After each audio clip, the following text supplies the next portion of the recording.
Assalomu alaykum rahmatulloh. Do'stlar, bu ikkinchi video. Endi har 10 minutda olyapman. Ya'ni 10 minutdan ko'p olsam YouTube anaqa, ya'ni загрузить qila olmayapman videoni. Qaranglar. Keyin dalishi nima bo'lyapti? Dalishi menga xat kelyapti. Mana qaranglar. Sizlarga ham anaqa, sizlarga ham shuni aytishim mumkin. Mana shunaqa narsa. Mana. E, mana bunaqa xat keladi. Mana ko'ryapsizlar? Xat keladi mana bunaqa ko'rinishda. Mana. Manaqa protsent bo'ladi mana. Mana 84%. Ular aytadiki, 80% dan ko'p bo'lsa, seni viza olish imkoniyating ko'p bo'ladi. Keyin men savol beryapman ularga, xo'p, anaqa immigratsion slujba nima aloqasi bor vizaga desam, ular aytayapti, bunday tushuntiryapti. Biz deyapti, davlat orqali ishlaymiz. Angliya davlati bizni kontrol qiladi. Biz samostoятельный anaqa emasmiz, ya'ni organizatsiya emasmiz. Biz shu o'rtakashmiz. Sen bilan shu работодательda ikkovini bog'lab beradigan odammiz, xolos. Shuning uchun biz seni haqingda ma'lumot beramiz migratsion slujbaga. Keyin migratsion slujba bizga o'sha protsentni соотношение jo'natadi. Seni ketish imkoniyating bormi, yo'qmi? Faqat pasportim asosidami, boshqa dalillar so'ramaydimi desam, qaysi ko'rinishda bo'ladi? Ular nima zaпрос beradimi O'zbekistonga men haqimda desam, bilmayman dedi. Xullas, men ishondim, bo'pti, mayli. Allohga tavakkal, ishondim, bo'pti. Savollarimga aniq javob bera olmagan bo'lsam, u aytdiki, men uni bilmayman, chunki biz bu ish bilan shug'ullanmaymiz. Bu o'z ishimiz emas. Dedi, xo'p dedim. Keyin dogovor qildik. Mana dogovor, nima qaranglar. 26-martda dogovor bo'lyapti mana. Mana shu mana. Va bu dogovorda men распечатать qilyapman. Mana viza anaqasi nomi mana firmasi nomi Jet Recruitment. Mana oxirida anaqasi mana bu men bilan o'sha соглашение qilgan menejer Levitskaya Marianna, mana bu direktorning ismi. Xo'p, mana bu qolgan dokumentlar mana. Xullas, mana shu dokumentlar. Mana shu dokumentlar. Keyin nima bo'ldi? Keyin 359 funt men jo'natdim. Uni ham hozir aynan kimga jo'natganlarim bor. Ya'ni ismlari bor. Men O'zbekistondagi fuqaroga jo'natdim. Unimda tushuntirdi. U 359 faqat pul. 359 funt bu mana siz pasportning so'lga borasiz, pasportning so'lga borsangiz, sizga mana pul olib qoladi, to'g'rimi? Shu o'zini ishlovchi, bumagasi uchun va hokazosi uchun pul oladi. Bu bor narsa. O'sha narsa uchun pul oladi bu. Biz buni biz olmaymiz. Buni sen o'sha aynan migratsion slujbaga jo'natasan dedi. Men migratsion slujbaga jo'natmadim, menga bunday tushuntirdi. Sen dedi hozir migratsion slujbaga jo'natish mumkin dedi. Aynan Angliyaning migratsion slujbasiga jo'natish mumkin dedi, lekin bu juda qiyinroq. Chunki dedi, xullas, anaqa nima deydi, zaпрос qilishing kerak, keyin bankka borishing kerak, protsentlari katta dedi. Xohlasang menga ishonsang dedi, o'sha bir shaxsga jo'natasan dedi. Ya'ni O'zbekistonda dedi, O'zbekiston bizning kontragentimiz. Ya'ni O'zbekistonda aholisi oson bo'lishligi uchun shu O'zbekistonda yordamchilarimiz bor, ularga pul jo'natasan, ular bank orqali jo'natadi dedi. Endi men ishondim do'stlar, kimdir aytishi mumkin, aka, rosa siz lo'q qilishibdi, yosh bolamisiz, ha? Yosh bolaman shekilli, ishonibman-da. Endi musulmon odam ishonchli bo'ladi-yu. Keyin bo'lib ham u qiz bilan biz ancha gaplashdik. Kimdir aytishi mumkin, qiz bola bo'lgani uchun yo'q. Alhamdulillah, ya'ni qiz bola bo'lgani uchun ilinganim yo'q. Men bu narsalardan yiroqman, alhamdulillah. Prosta ishonibman-da, musulmon sifatida ishonibman. Ya'ni qandaydir daveriya kiribdi. Bu narsani menimcha bor odamlar tushunsa kerak. Nima deydi? Qanaqadir bir yo'lni topib, psixologik bir yo'lni topib, daveriyaga kirgizib oldi-da, xullas. Shu boshda nima deydi, qolganlarga o'xshab gapirmaganligi uchun bunisi rost gapiryapti shekilli deb o'ylabman-da. Xullas, qaranglar. Hozir men sizlarga kimga pul jo'natganimni aytaman. Ya'ni O'zbekiston fuqarosiga jo'natganman. Uni bank nomiga, chislosi ham bor. Hop, hozir udalить qilib yuboribdimi?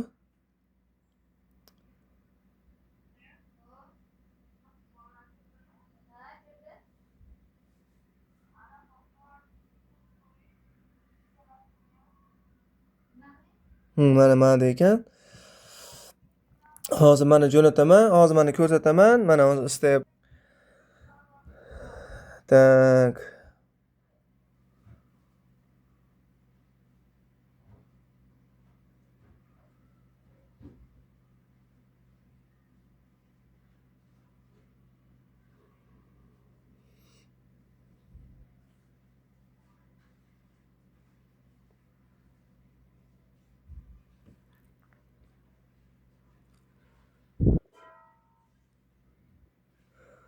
Hozir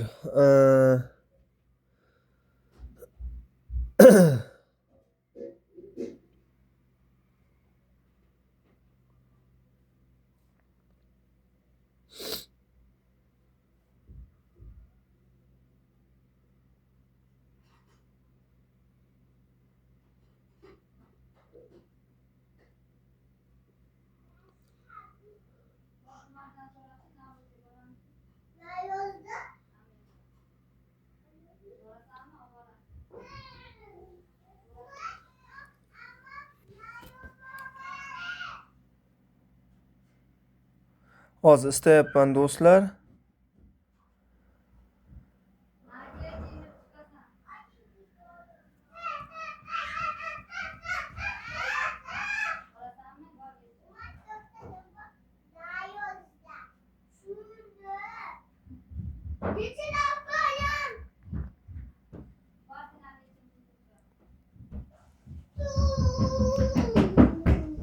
Mana shu. Hozir mana. Mana o'zi mayerda ham bor edi dokument hozir. Hozir.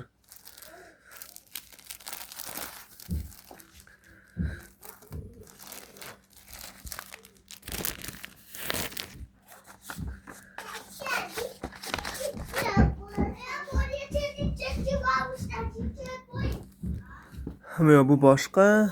Mana.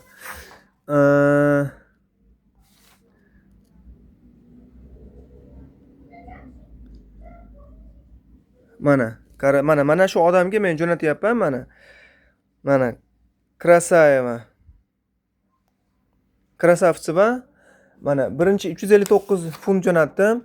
Keyin 259 mana. Keyin mana Tatyana K yana bu ham. Keyin mana mayerda. Tak. Mana mayerlarda bor. Xullas, hozir men topib anaqa qilamiz. Mana shu shaxslarga men pul jo'natdim. Mana hozir birinchi 359 funt oldi, keyin 290 funt oldi. Ya'ni ikkinchi puli 290 funt bu anaqaga. Pochtovoy anaqa urushlar bo'lib ketdi deyapti. Anaqa bo'lmasligi uchun, ya'ni hozir dokumentlar anaqa yo'qolib qolyapti. Shuni hisobiga urush bo'lib ketgani hisobiga 290 funtni biz sizlarga jo'natamiz deyapti. Ya'ni 290 funt pochta orqali jo'natamiz. Ash pochtovoy anaqani izerishkani sizlar to'lashinglar kerak ma'nosida 290 funt yana so'rayapti. Unga ham 2 kun srok beryapti. Monqani mana. Hatto jo'natadi, jo'natgan 1 kun srok beradi. Ash kuni va ertasi kuni. O'sha jo'natib yuborishingiz kerak. 1 kun kech qolsangiz yana boshlashadi. Keyin undan keyin men bilan o'sha viza va agent gaplashyapti. Haligi Rustam Amarov ko'rdinglar-ku. O'sha bola men bilan o'sha viza haqida, viza masalasida shug'ullanishdi. U boshlayapti endi men bilan. Keyin nima deyapti? 751 funt men jo'natishim kerak ekan. Qani, uni ham jo'natdim ahmalik qilib. Menga ham shunaqa xat kelyapti mana. U xatni ham ko'rishinglar mumkin mana hozir.